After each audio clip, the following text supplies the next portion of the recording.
Olá, seja muito bem-vindo a mais uma leitura comentada aqui pelo nosso canal. Nós daremos continuidade hoje à leitura do capítulo 4 da obra Em Busca da Nova Consciência. Encerramos a nossa leitura anterior, refletindo um pouquinho sobre a verdade expressa no texto, que nos diz que qualquer ensinamento ele só terá um valor real se ele for transformado em ação. Ou seja, se a gente pegar o conhecimento e aplicar, né? De nada adianta a gente ter muito conhecimento e não vivenciar esse conhecimento, não aplicar em nossa vida. Se apenas absorvemos o conhecimento sem aplicá-lo, nós nos tornamos muito extensos em conhecimento, mas teremos pouca profundidade. Seríamos como uma poça d'água que se forma após um rápido chuvisco de verão, né? Ao invés de nos tornarmos um mar extenso em conhecimento, né, que o conhecimento seja muito vasto, mas em termos de profundidade raso, né, que dê para atravessar de um lado ao outro caminhando, que sejamos como um poço, né, profundo, conhecimento não muito extenso, mas o pouco conhecimento que absorver, torná-lo profundo. E para isso é necessário a ação, é necessário que apliquemos no nosso dia a dia, na nossa vida, ou seja, tornemos esse conhecimento, esse ensinamento prático, transformemos em ação.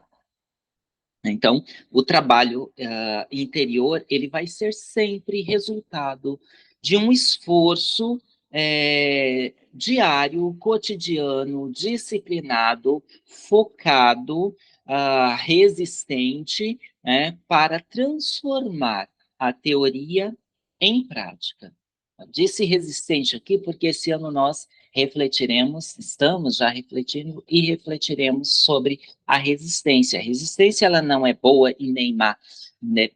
Tudo depende de onde nós vamos nos posicionar nela. Se muito ao negativo, ela pode nos prejudicar, né? Impedindo a gente de crescer, de evoluir, de subir essa montanha do eu, e se muito ao positivo também será prejudicial, porque nos trará também malefícios iguais. Então, a gente tem que buscar sempre o reto caminho, buscar sempre o equilíbrio disso, né? E aí a gente ser resistente no sentido de permanecer focado, permanecer na ideia de crescimento, na ideia de trazer as virtudes, os valores, a sabedoria, os nossos poderes latentes para fora, de eduzir, trazer para fora aquilo que está em latência dentro de nós. Então, seguindo, diz o texto que muitos acreditam erroneamente que para dar início ao trabalho interior é preciso estar totalmente preparado. Isto é, compreender plenamente todos os ensinamentos e estar com a vida suficientemente acomodada. Ocorre que esse momento ideal não passa de uma ilusão. Aguardar por esse momento faria da filosofia de vida nada mais que um belo ideal, incapaz de cumprir sua tarefa mais importante, que é a transformação da consciência e, por meio dela, da própria vida. Então, o momento para começarmos esse trabalho interior é agora. Voltar-se para o interior, voltar a sua atenção para dentro de si, esquecer um pouco o exterior.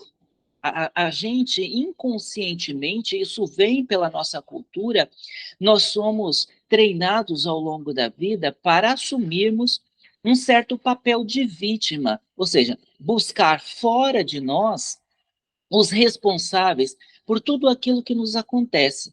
Nunca nos é ensinado a olharmos internamente, buscarmos dentro de nós os fatores que contribuíram para tal acontecimento, para tal situação.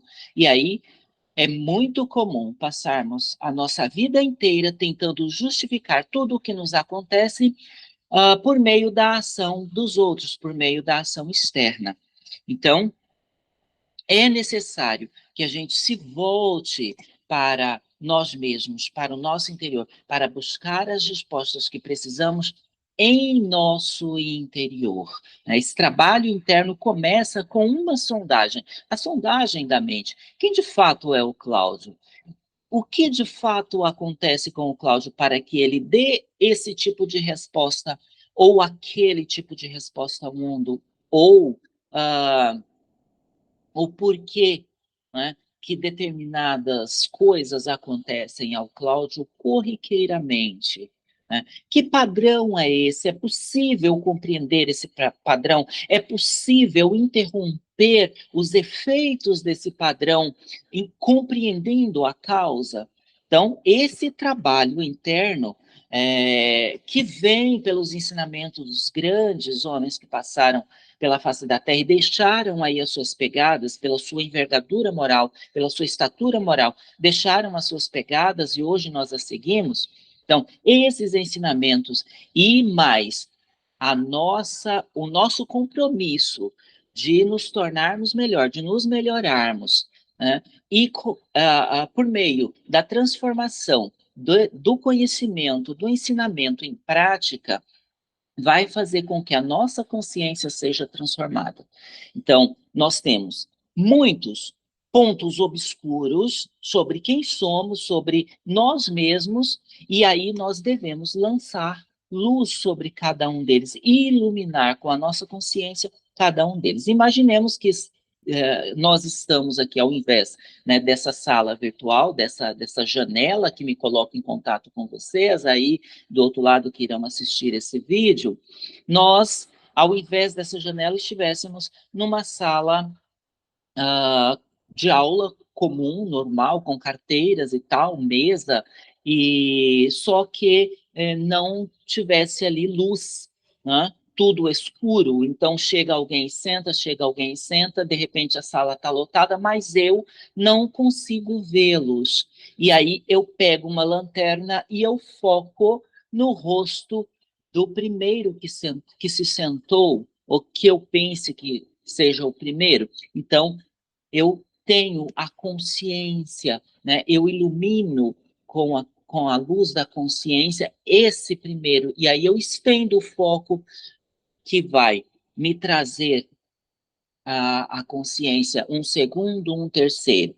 Mas se, digamos, que a sala tenha luz e eu vá ao interruptor e acenda essa luz, então eu ilumino a todos, né? Então, nós temos todas as virtudes, todos os valores, a sabedoria latentes em nós, são as reminiscências de ouro que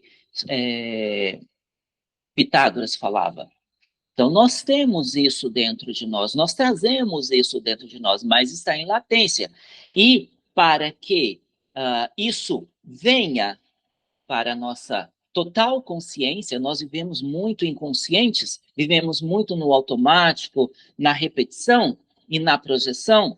Para que isso tudo venha à luz, seja iluminada, é necessário, então, colocar consciência em cada um desses aspectos que nos constitui. E não, isso não pode ser feito senão olhando para dentro, para o próprio interior, buscando conhecer quem eu sou. E isso, obviamente, é um trabalho solitário e individual. Não adianta eu tentar conhecer, saber quem eu sou, partindo da comparação de outros, a comparação do meu vizinho, do meu primo, do meu pai, porque o meu pai foi um grande homem, a minha mãe foi uma grande mulher, ou a minha avó tinha tanto conhecimento, me legou esse conhecimento. Né? É necessário que eu não estabeleça comparação, que eu tente me olhar despido daquilo que penso que sei, daquilo que penso que sou, daquilo que penso que herdei.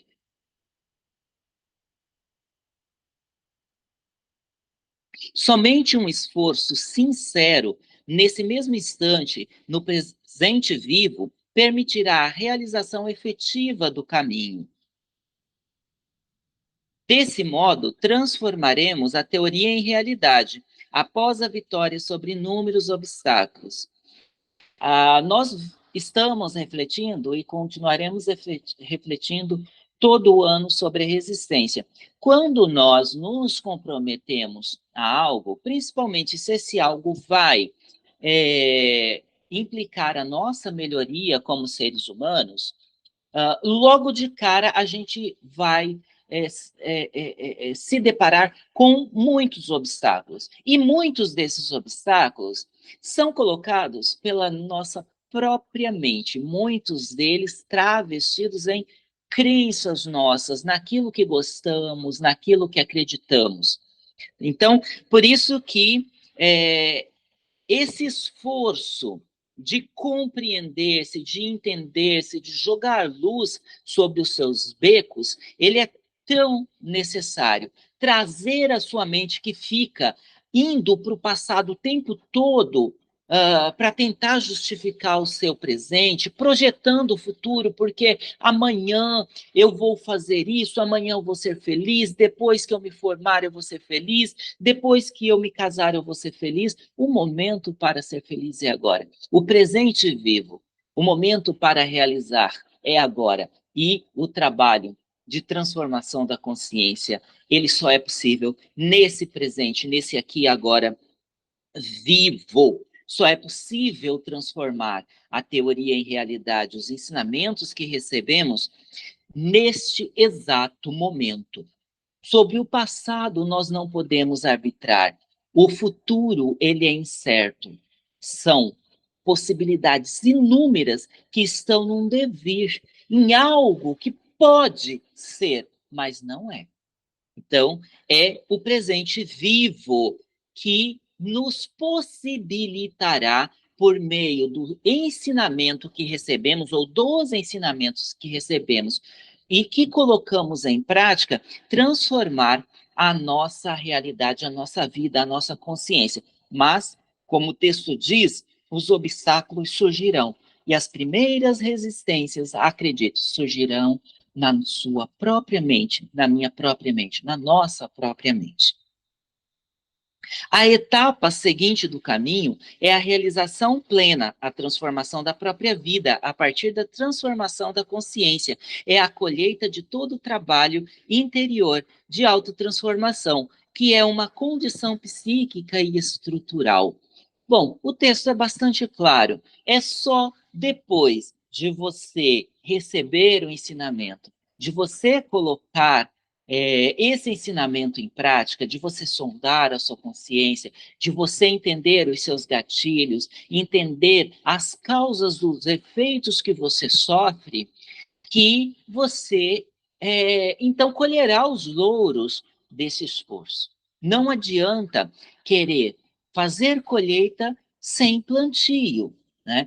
E convém aqui ressaltar, se você quer ter boa colheita, faça bom plantio, reflita sobre as sementes que você está plantando, né? Não espere, de jeito nenhum, colher margaridas se você anda plantando aí abacaxis, né? Se você planta abacaxi, você colherá abacaxi. Tá certo que abacaxi é uma fruta deliciosa, mas é necessário colher o abacaxi, cultivar o abacaxi, colher o abacaxi, descascar o abacaxi para poder saboreá-lo, certo? Se você planta rosas, você não colherá margaridas. Se você plantou rosas, para colher as rosas, você lidará com os espinhos, né? Então, para ter a rosa, a beleza dela, você vai ter que conviver com os espinhos e vencer os espinhos, vencer os obstáculos da vida.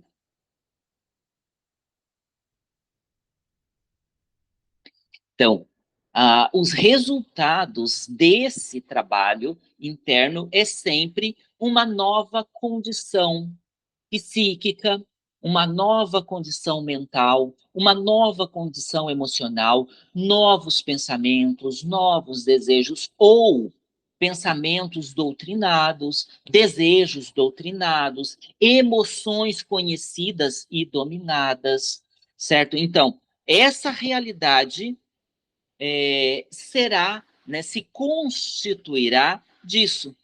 Antes, você não tinha domínio dos seus pensamentos. Você ficava aflito, você sofria com a velocidade dos seus pensamentos, com a rotatividade dos seus pensamentos. Agora você consegue dominar os pensamentos, você consegue perceber o pensamento vindo e você consegue deixá-lo ir, sem que isso lhe afete. Você consegue desejar, mas você consegue dominar o seu desejo. Eu estou trabalhando, estou fazendo relatório, sim, eu estou com fome, mas eu só vou comer a hora que eu terminar o relatório. Não vou levantar agora, não vou interromper agora, porque eu posso perder essa ideia que está aqui, que é muito boa para esse relatório. Então, você vai conseguir ponderar, olhar para as situações e você vai conseguir discernir entre as coisas que são possíveis, aquilo que vai te conduzir para o seu crescimento, né? Então, para o meu crescimento aqui e agora, é necessário que eu termine o relatório. Depois, eu como alguma coisa. Depois eu satisfaço esse desejo, essa necessidade. Como vimos, a consciência da maior parte da humanidade atual é egocêntrica, tendo como base um eu, um sentido de identidade separado do todo, né? As pessoas são assim, elas não se sentem mais parte, elas trabalham por si, não levam em consideração que existe um todo, que ela é apenas uma célula que compõe esse corpo que chamamos humanidade, né? Diz a sabedoria tibetana que a heresia da separatividade, o egoísmo, é o maior mal da humanidade. Então, me aponte aí qual é o problema humano que não tenha por trás essa separatividade, né? Esse mal, o egoísmo. Todos têm. Então, quanto mais nós nos sentirmos conectados, pertencentes, ligados a esse todo, uh, identificados com esse todo, mas mais nós nos tornaremos livres, mais nós nos tornaremos humanos, mais nós seremos felizes, porque a felicidade é um estado de espírito do homem que corresponde à sua real natureza, à sua real essência. E essa real essência não é uma identidade individual desconectada, separada. Eu vivo e viverei mesmo sem esse todo. Então, não é dessa forma. Quanto mais eu me sentir separado e dependente desse todo, mais problemas eu terei, maiores serão os meus sofrimentos, a minha infelicidade. A autoconsciência está, assim, aprisionada nas malhas da identificação, do apego e do egocentrismo.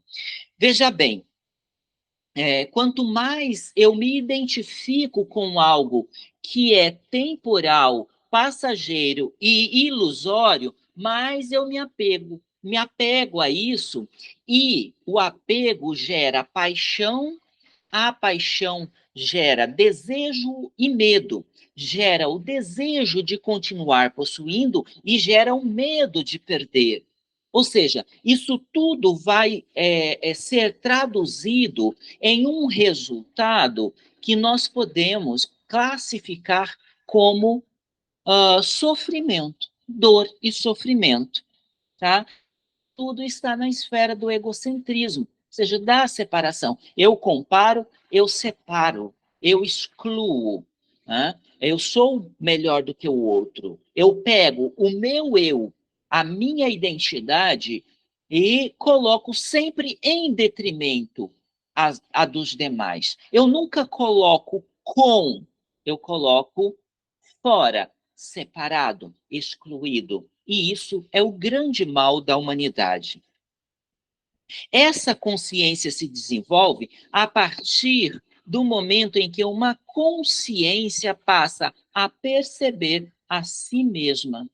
Então, você se desperta, você olha, você se identifica. Esse é o Cláudio. A minha consciência se identifica com isso.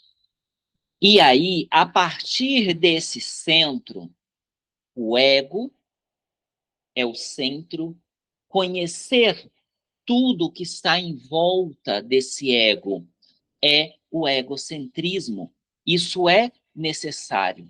Agora, o egoísmo, que é a vaidade desenvolvida em torno desse ego e desse conhecer o que está em volta, é que é o grande problema. Desenvolver o egoísmo, ou seja, a separatividade, partindo do ego e do egocentrismo. Identifica-se a si mesma, a consciência percebe a si mesma e se separa.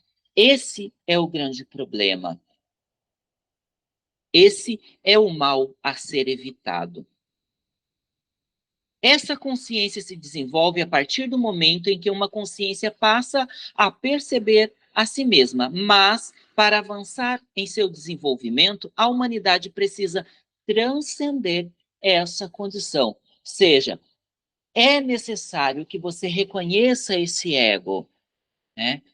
É necessário que você, a partir dele, conheça o mundo, mas é necessário que você transcenda a vaidade desse egocentrismo. É necessário que você escape da malha, da rede desse ego e desse egocentrismo, que é ilusório, que é passageiro, né? E que, por vaidade, vai se separar, vai se julgar melhor, maior, vai se colocar em um patamar superior com base na vaidade.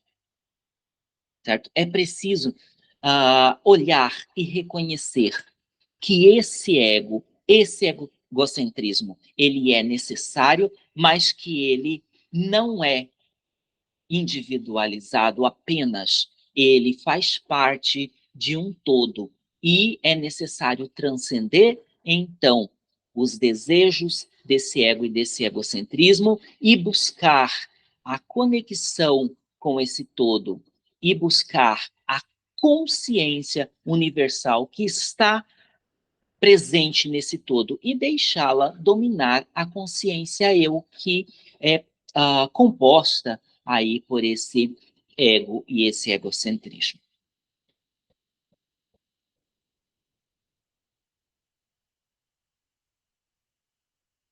Nosso estado egocêntrico, que em tudo está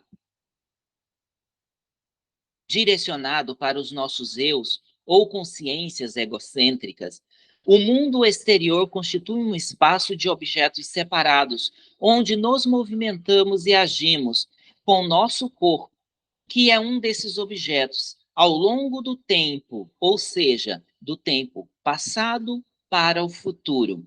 A consciência egocêntrica divide o espaço universal em fragmentos separados, seja grãos de areia ou galáxia, a eternidade e a eternidade do eterno presente em outros fragmentos, sejam segundos ou eras. Veja bem, aquele exemplo da sala que eu dei anteriormente, né? Eu vou pegar uma lanterna para tentar ver cada um que está presente. Então, esses momentos fragmentados para a consciência, né, de iluminação para a consciência, vai gerar o tempo. Né? E esse tempo, ele pode fragmentar a nossa consciência, causando separatividade, como nos diz o texto. Né? Então, vou fazer uma projeção para o mundo exterior, constituindo esse mundo exterior a partir dos meus eus, das minhas consciências, né, que são separadas, que estão desconectadas.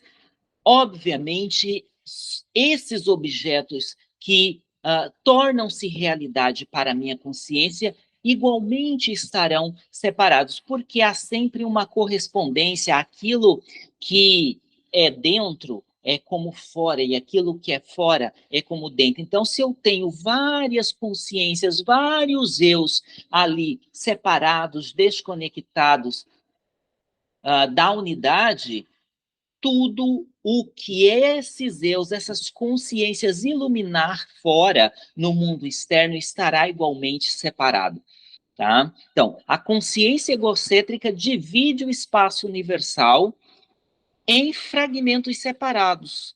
Tudo, absolutamente tudo aquilo que é composto, como diz a sabedoria do Tao Te Ching, que é composto de opostos necessários, se torna realidade para a nossa consciência, vai se tornar, desde um grão de areia a uma galáxia, uma realidade em separado para nós.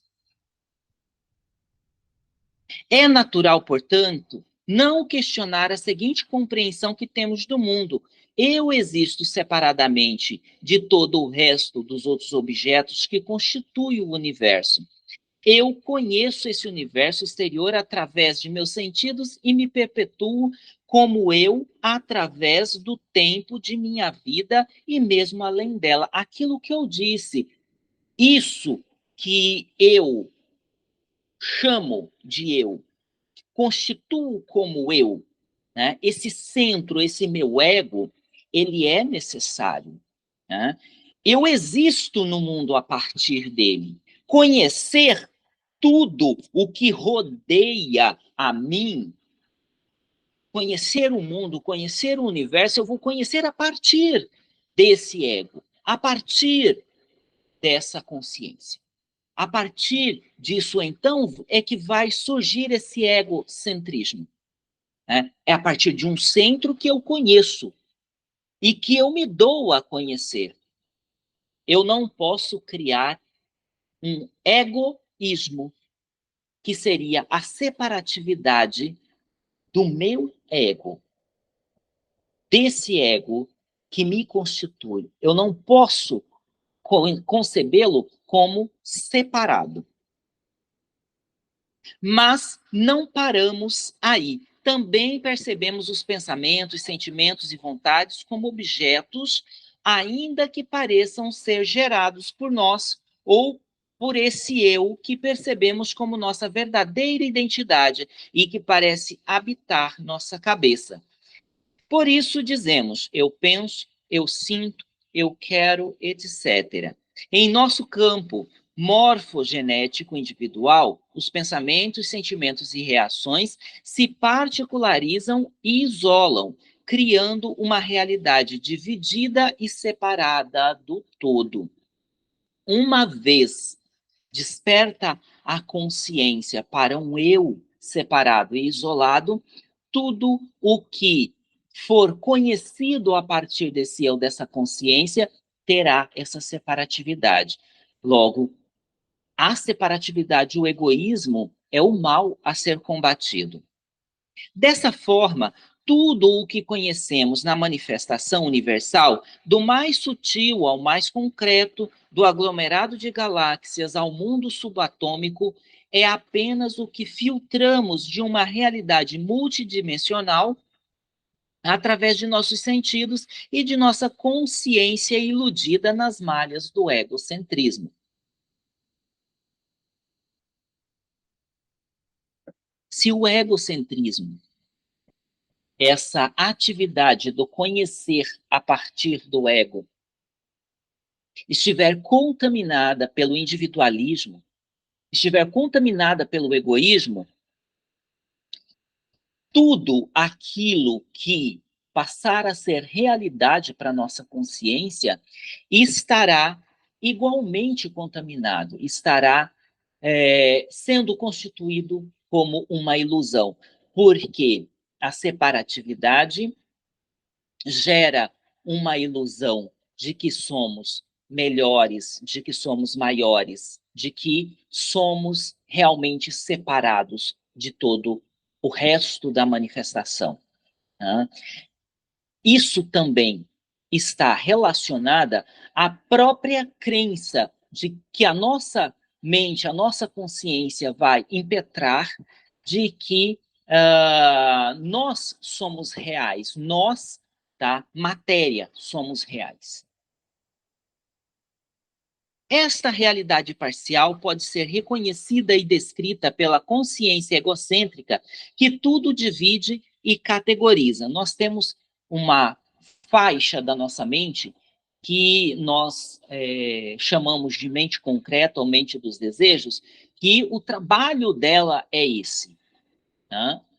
Dividir, categorizar, comparar, excluir. Com isso, ela vai criar uma síntese dos fenômenos para a nossa compreensão dos fatos, né? Se essa mente domina, se ela estiver voltada para o material, para isso que a gente pode ver em nós, sentir, pegar, né?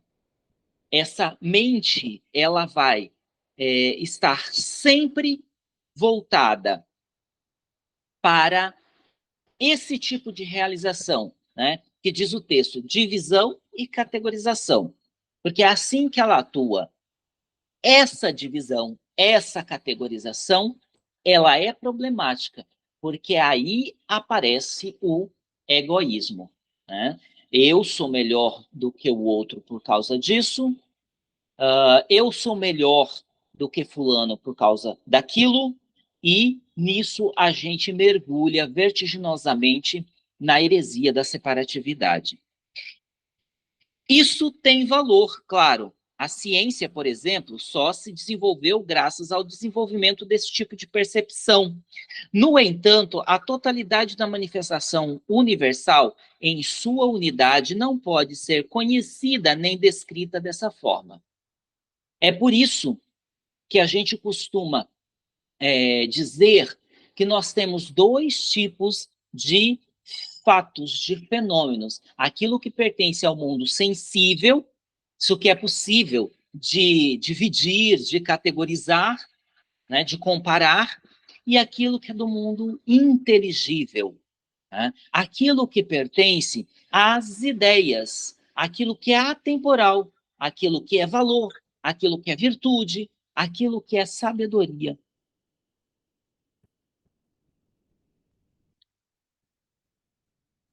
Talvez possamos perceber que há algo errado com essas impressões. Em primeiro lugar, podemos dizer que toda a nossa compreensão da realidade se resume em memória, porque imaginamos o que será com base no que foi.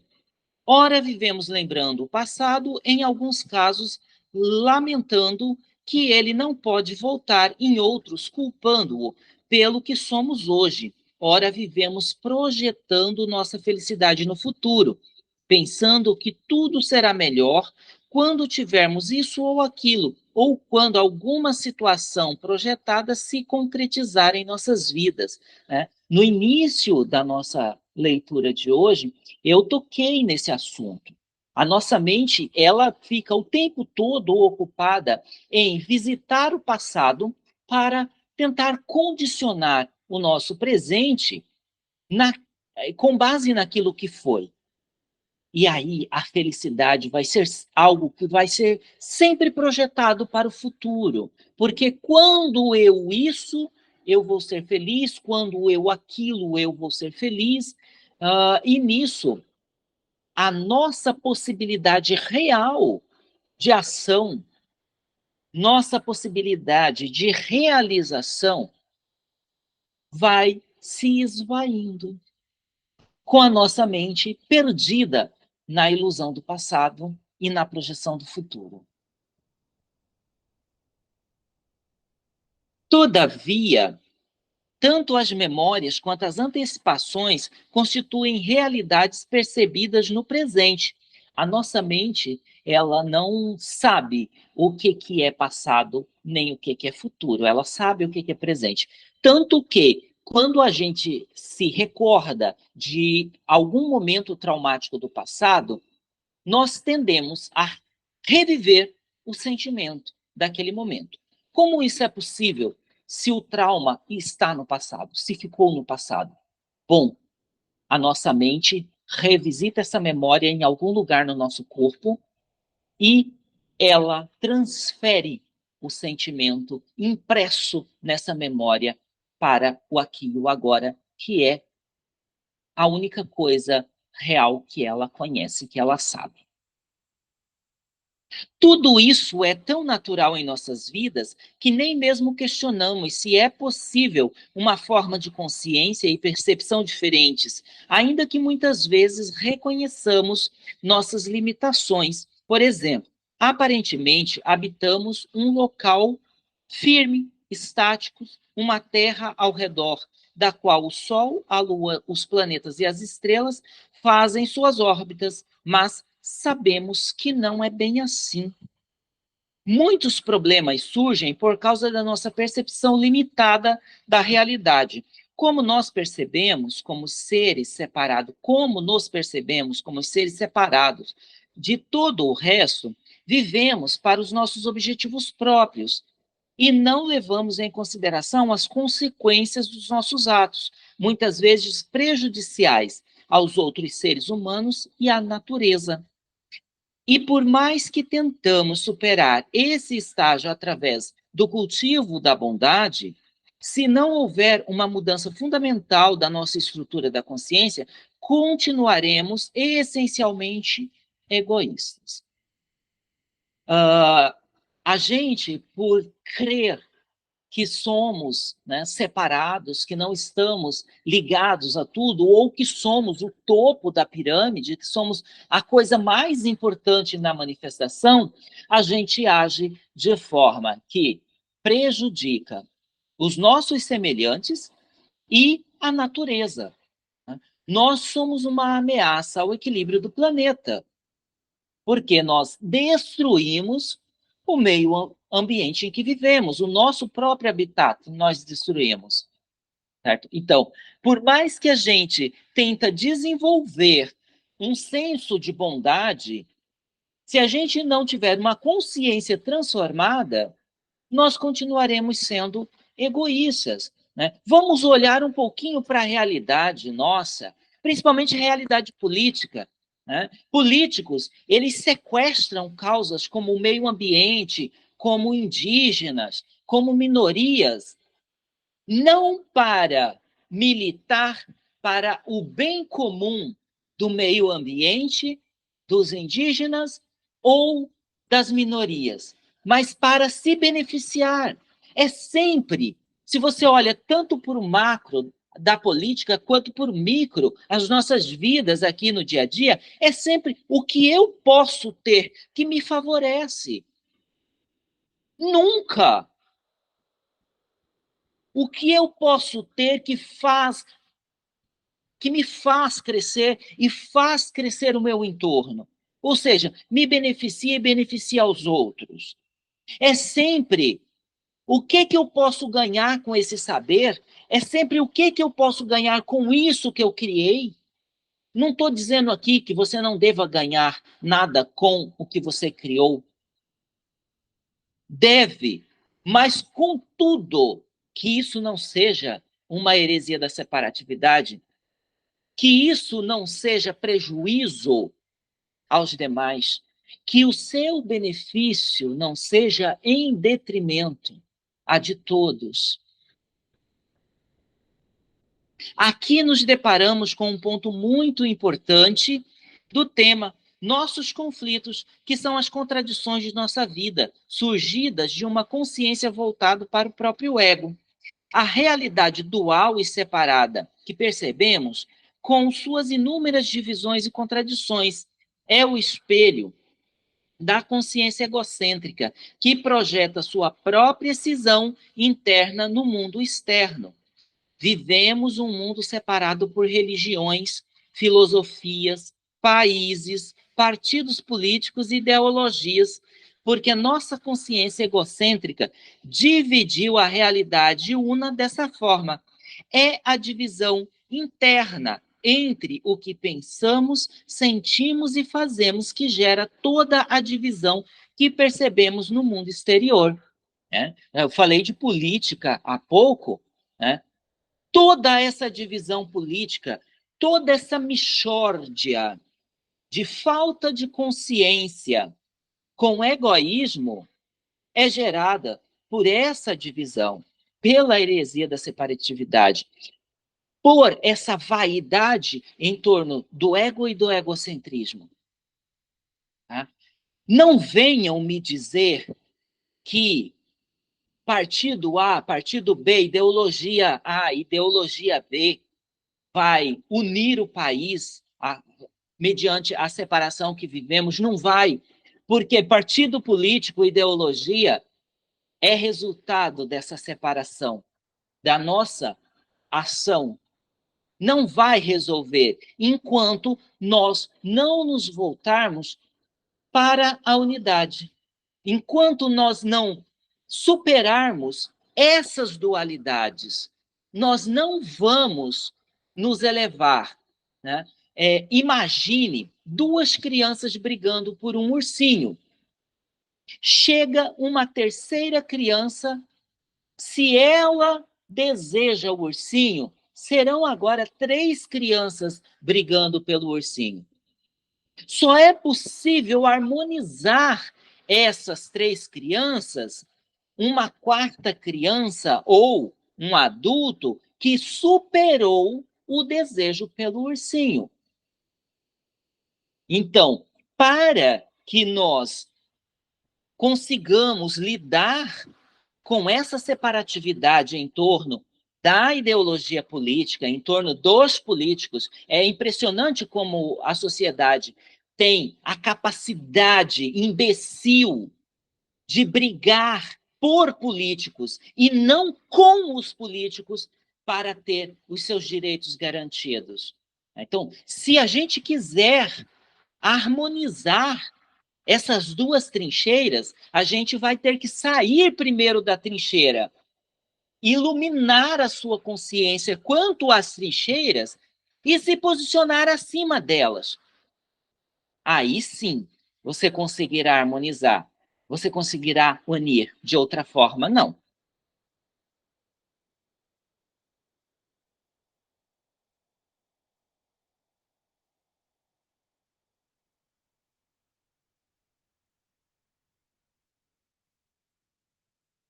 Nós somos a essência da separatividade.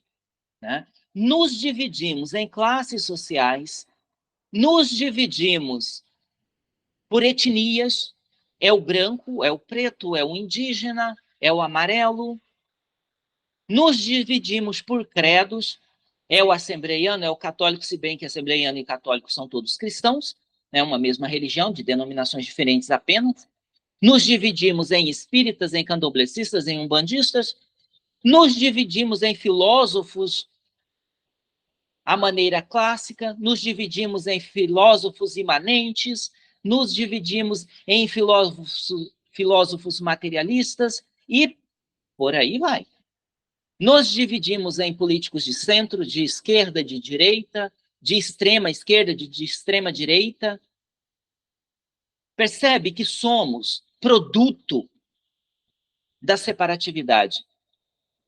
E enquanto nós não vencermos o nosso apego, a nossa paixão pela separatividade, nada mudará.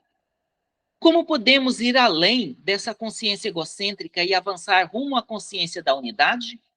Como podemos voltar-nos para o polo universal e integrado, mas sem negar os frutos positivos da autoconsciência, a liberdade e a autonomia? Como podemos mudar nossa vida em direção a isso? Será que a gente tem resposta para essas perguntas? Não é verdade que todos já estamos, de certa maneira, saturados de conhecimentos e de teorias? Não é fato que o que buscamos é algo concreto, o método que nos permita avançar para uma mudança real? Somente uma ação, somente a ação, a realização pode trazer resultados libertadores, agir sobre si mesmo e realizar o trabalho interior de iluminar os seus becos, iluminar os seus cantos escuros. Se ficamos apenas na discussão dos conceitos, na compreensão intelectual, na aceitação ou rejeição de ideias e filosofias, continuamos praticamente os mesmos que sempre fomos. E somente transitamos de uma filosofia para outra, de uma compreensão teórica do universo para outra, mas sem alterar nada de fundamental em nossas vidas. De nada adianta nós passarmos a vida inteira estudando um determinado teórico, isso é muito comum na academia, nós passarmos a vida inteira estudando uma determinada filosofia e não mudar nada na nossa vida. Nós termos aí depressões, isso é muito comum no meio acadêmico, né? Você estuda um filósofo que é um humanista, que tem, em uma de suas obras, especialmente para uma filosofia do ato responsável, uma das grandes lições para a vida que eu aprendi. Não adianta você estudar inúmeros conceitos bonitos e não conseguir praticar. Infelizmente, vou trazer aqui um fato da minha vida. Eu sou parecerista de algumas revistas e me dedico aos estudos bakhtinianos. De vez em quando chega um artigo de análise do discurso para eu avaliar e eu simplesmente rio da análise que é feita, porque a pessoa estuda um teórico que tem ali um conceito lindíssimo de exotopia, que é você se projetar para o marco psicológico do seu outro e daí, desse marco psicológico, olhar a vida como esse outro estava vendo em determinado momento que pronunciou um determinado enunciado, um determinado discurso, e aí você se constituir, bom, esse carinha aqui, ele falou isso, né, por causa desse valor que o constitui. E aí você volta ao seu lugar, ao seu marco psicológico, constituído pelo marco psicológico desse outro. Então, esse trânsito chama exotopia, e isso gera um excedente de visão sobre a vida, né? Ou seja, você consegue compreender a vida, ter mais visão sobre a vida que do seu próprio marco psicológico você não conseguiria. Você conseguiu esse excedente de visão que transborda ao seu próprio, porque você foi ao lugar do outro. O que esses artigos mostram não é isso, né? O camarada estudou isso. Não dá para saber se ele compreendeu isso, mas com certeza ele não aplicou, porque ele vai lá no discurso do outro, ele fala sobre o discurso do outro, mas não se constitui com o discurso do outro. Não compreende os valores que guiam o produtor do discurso para esse mundo a qual ele dirige o seu enunciado, esse auditório ao qual ele dirige o seu enunciado com esses valores, né?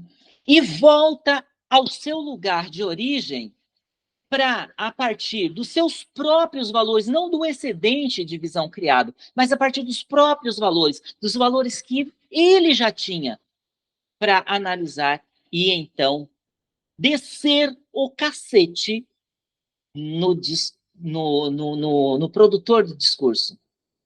É lamentável. De nada adianta, né? Como o texto nos diz, não adianta aprender conceitos, repetir teoria, internalizar filosofia sem aplicar.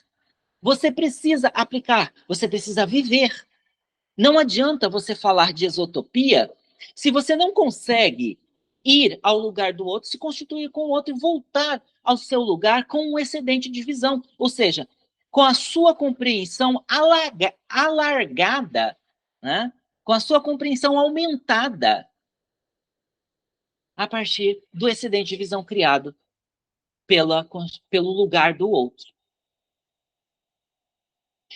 Para auxiliar a compreender como o método, o caminho proposto foi citado, o texto de Gide, não sei como pronuncia, tá? Gido, Dido, alguma coisa assim, Dido, não sei como pronuncia, Krishnamurti, na abertura do capítulo 3, que repetimos, quando a mente, tendo visto as suas trivialidades, se dá plena conta delas e por isso silencia realmente, só então existe uma possibilidade de essas trivialidades desaparecerem. Ou seja, você precisa aprender, você precisa colocar em ação. Sua mente precisa se dar conta de que tudo é uma ilusão, de que tudo é trivialidade. E, a partir disso, então, desenvolver o silêncio.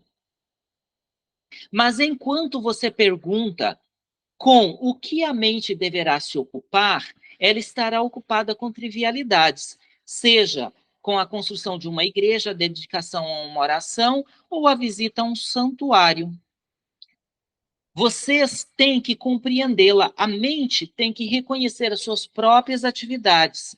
Então, a mente deve se ocupar com as atividades dela e ela precisa reconhecer as suas próprias atividades, aquilo que lhe é próprio, aquilo que lhe é essencial. E no processo desse reconhecimento, na alerta percepção das trivialidades, que consciente ou inconscientemente ela tem apoiado, a mente silencia. Nessa quietude existe um estado criador, e é este o fator que traz a transformação. A chave para avançar da teoria para a prática se encontra neste ensinamento. A mente tem que reconhecer suas próprias atitudes, suas projeções. Precisa estar alerta e, nesse estado de alerta, silenciar. É nesse silêncio interior que percebemos dentro de nós uma força tão egocêntrica latente, esperando ser despertada, a força da centelha do espírito e o princípio da ideação que move e une tudo o que existe, o princípio absoluto no âmago do ser. Tem uma passagem da filosofia que eu gosto bastante que diz o seguinte: se alguém carrega pedras achando que é diamante, deixe-a carregar. Não vai adiantar você ficar gritando para ela soltar. Ela só vai soltar se ela reconhecer que não carrega um diamante, que carrega uma pedra. Essa passagem exemplifica muito bem isso daqui. Enquanto você se preocupar com o que de fato sua mente deve se ocupar, o que de fato você deve fazer para transformar a sua consciência, você vai estar ocupado com algo, a sua mente vai estar ocupado com algo. É preciso que ela silencie para que, então, essa centelha latente surja, emerja e assuma o domínio e diga o que fazer. E faça o trabalho que é necessário ser feito. A centelha do espírito se manifesta no silêncio. Enquanto a mente estiver tagarelando, você só vai desprender energia. Né? E nada da transformação realmente se efetivará na sua vida. Mas esse silêncio é muito mais profundo do que simplesmente calar-se, pois esse silêncio é em si preparação pura, percepção pura, sem conceituação ou julgamento. Eu tenho insistido bastante. Observe-se, vire os seus olhos para dentro, né? Eu uso bastante essa metáfora. Vire os seus olhos para dentro, observe-se. Mas, antes, quebre o martelinho do juiz, tire a toga do juiz. O julgamento não irá te ajudar. Esse silêncio, essa quietude, é perceber as situações em que nos encontramos exatamente como são. Né? Ou seja, perceber determinadas situações que nós passamos, às vezes percebemos. E aí nós somos cruéis, julgamos. Né? A gente logo estabelece um conceito: isso é ruim, aqui é bom, aquilo ali faz mal. Né? Essa figura que julga está sempre presente, é necessário que isso se cale. enquanto nós estivermos nos observando, estivermos nos rotulando, classificando, categorizando, julgando, né, definitivamente a gente não vai perceber as nossas características, os nossos aspectos, como eles realmente são. Perceber como nossos pensamentos, sentimentos e desejos nos levam de um lado para o outro, guiando-nos em direção a uma atitude ou outra. A gente não percebe isso enquanto a gente não consegue esse silêncio interior, né? Nós somos guiados pelos nossos pensamentos, pelos desejos, pelas emoções. Infelizmente, né, a centelha, a consciência universal não tem nenhum domínio, porque nós não deixamos de maneira nenhuma que essa centelha, essa partícula divina da nossa natureza, nos domine, né? Nós queremos, por meio do pensamento, do desejo, das emoções, o tempo todo estar no domínio, dominar. Nesse sentido que o texto diz para nós, que pensamentos, sentimentos e desejos nos vão levar de um lado para o outro e vão fazer com que, né, a nossa consciência fique transitando ali o tempo todo. É preciso que a nossa consciência, pelo menos, tenha um vislumbre daquilo que é mais elevado. Essa percepção pode se dar em qualquer momento em que, graças à atividade da consciência, abrimos espaço no turbilhão mental e emocional habitual, espaço entre dois pensamentos, silêncio emocional entre uma emoção e a próxima, uma parada entre uma ação inconsciente e outra. Aquilo que eu falei para vocês, né, da sala escura e da lanterna, eu vou iluminando cada um para ter consciência de quem está nessa sala. É claro que nós vamos ter que fazer esse trabalho mesmo, né, no tempo, né, de gerar esse tempo fragmentado, essa consciência fragmentada, né, porque nós não damos conta de uma única vez iluminar todas as nossas escuridões, né, os nossos becos escuros. Esses espaços podem ser criados em qualquer instante, por exemplo, no meio do tráfego intenso, em que usualmente nos deixamos envolver pela ansiedade. Por um instante, podemos perceber as forças que nos impulsionam e com as quais nos identificamos, e através dessa percepção, romper esse movimento e parar esse jogo, ainda que por alguns segundos. Lembrem-se, a gente não vai conseguir dominar rapidamente. É um trabalho disciplinado e longo. Se por um momento você consegue observar, né, nesse instante de ansiedade, as forças que impulsionaram ela, se você consegue olhar por um segundo a causa do efeito ansiedade, você vai perceber através do tempo a força desse movimento, o padrão desse movimento, a repetição que ele tem, certo? Você vai começar a compreender, então, o jogo dessas forças. Talvez essas paradas sejam suficientes para perceber que aquela ansiedade não é um impulso inteligente, mas cego, que nos empurra de uma ação inconsciente para outra. É possível perceber até que essa ansiedade não nos pertence, que ela é uma simples programação mental e emocional inútil. Essa percepção, por si só, abre um pequeno espaço de silêncio que abre mais espaço para percepção. Se realizamos essa tarefa em grupo, nos reunindo para refletir sobre essas coisas e nos dedicando a enxergar a realidade do que somos, sem subterfúgios, a partir do silêncio interior, podemos também criar um espaço coletivo de silêncio e de autopercepção. É um espaço assim. Em um espaço assim, é criada uma atmosfera coletiva de natureza especial, em que a centelha do espírito, perdão, pessoal, acabei saindo da página, acontece que eu estou fazendo a leitura hoje no smartphone.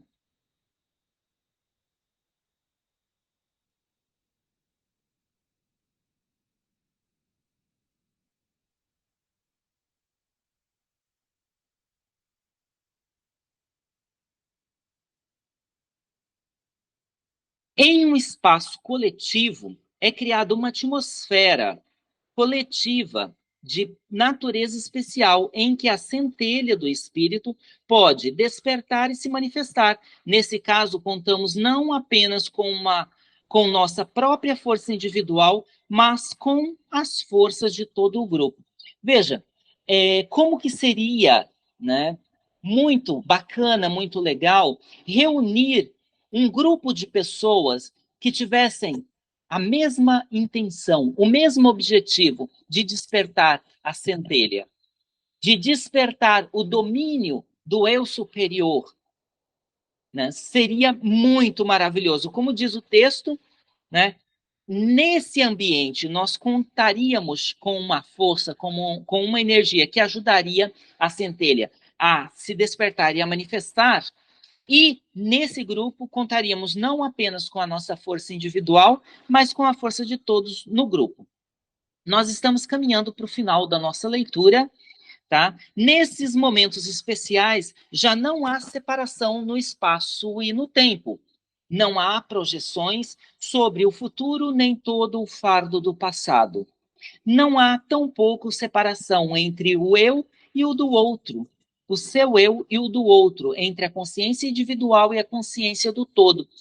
Não há conceitos para serem comparados, aceitos ou rejeitados, pois não são os conceitos que importam mas sim a vivência do agora.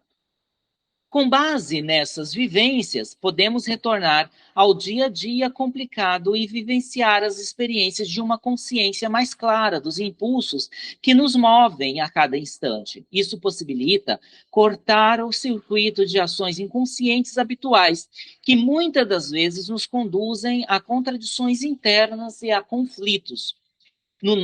No próximo capítulo serão abordados em maiores detalhes a origem dessa cisão interna e as ferramentas que podem auxiliar a resolvê-la.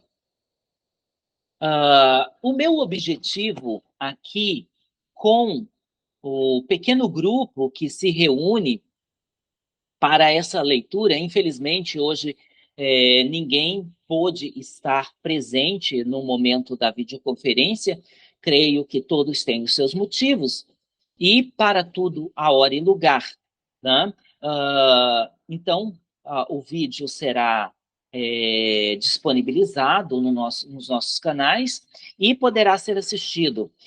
Mas esse grupo, eu quero, em determinado momento, reuni-lo, né? Colocá-lo numa sala presencialmente, para que a gente possa experimentar essa energia que é descrita no texto, né? De busca de transformar a consciência para despertar a centelha e manifestar as forças do espírito, para que nós então tenhamos a nossa vida transformada.